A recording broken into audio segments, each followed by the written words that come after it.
সুফাহাই কাবীরিন। নবী সাল্লাল্লাহু আলাইহি ওয়াসাল্লাম আল্লাহ পাক রব্বুল আলামিনের কাছে দোয়া করলেন, আল্লাহ পাক রব্বুল আলামিন নবী সাল্লাল্লাহু আলাইহি ওয়াসাল্লামের দোয়াকে কবুল করলেন। মদিনার পানি, মদিনার প্রত্যেকটা কুকুর ছিল আনন্দময়, এমন একটা পানি কেউ এই আনন্দময় পানিকে পান করতে পারত না। কিন্তু সাহাবায়ে কেরাম রাদিয়াল্লাহু তাআলা আনহুম মায়ের হালত এমন ছিল, মক্কা থেকে যারা মদিনায় সফর করেছে তাদের কাছে টাকা নাই, পয়সা নাই, সব কলহি করে দাঁড়া গেছে। একটা কূপ ছিল, কূপের নাম হলো গিলের রোনা।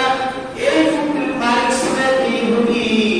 তার কাজ হলো, তার এই কূপের পানি ছিল স্বচ্ছ, কোনো লবণ ছিল না। এই কূপ থেকে যে পানি পান করবে টাকার বিনিময়ে পানি পান করতে হবে, টাকা ছাড়া তবে এই কূপ থেকে কেউ পানি পান করতে পারবে না। আল্লাহ রাসূল সাল্লাল্লাহু আলাইহি ওয়াসাল্লাম বিষয় সম্পর্কে অবগত হলেন।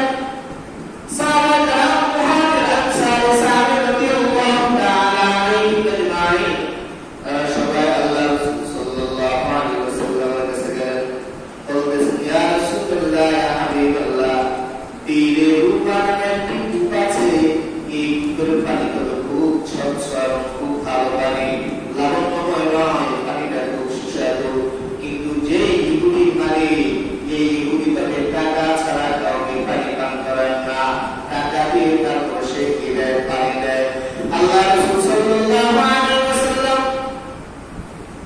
এই কথা শোনার পর ঘোষণা করলেন, নাইয়াশতারি বিরুনা ফায়ালাল্লাহু আলাল মুসলিমিনা ফায়ালাহু বিহা ফিল জান্নাহ। আল্লাহ রাসূল সাল্লাল্লাহু আলাইহি ওয়াসাল্লাম বলতেছেন, যে ব্যক্তি উমার বিক্রয় করে মুসলিম সর্বসাধারণ হক করে দিবে, সে জান্নাতে তার তুলনায় আরো বেশি প্রতিদান পাবে। এই সংবাদ শোনার পর উপস্থিত সাহাবাদের মধ্যে হযরত ওসমান রাদিয়াল্লাহু তাআলা তিনি তো দাঁড়িয়ে গেলেন, কারণ তিনি ছিলেন অনেক মহান ব্যক্তি। এই জনতার উত্তর দেওয়া ওসমান গনি রাদিয়াল্লাহু তাআলা, কারণ গনি শব্দ ধরে এই কারণে ওসমান রাদিয়াল্লাহু তাআলা নামের পাশে উপাধি দেওয়া হয় গনি। হযরত ওসমান রাদিয়াল্লাহু তাআলা তিনি বলতেছেন, ইয়া রাসূলুল্লাহ, ইয়া হাবিবাল্লাহ, আমি এই অবস্থা থেকে আমার যে মূল সম্পদ আছে, এই মূল সম্পদ থেকে আমি আনসার এবং মুহাজির সাহাবীদের জন্য এই রূপিয়া ইসলামের জন্য ক্রয় করে দিলাম। সুবহানাল্লাহ। ওসমান রাদিয়াল্লাহু তাআলা তিনি কি বললেন, এই সব ছোট কূপের পানি, এই পানির যত পানি ছিল সব পানিগুলো আনসার এবং মুহাজির সাহাবীরা হিজরত করে মদিনায় গেছেন। ওসমান রাদিয়াল্লাহু তাআলা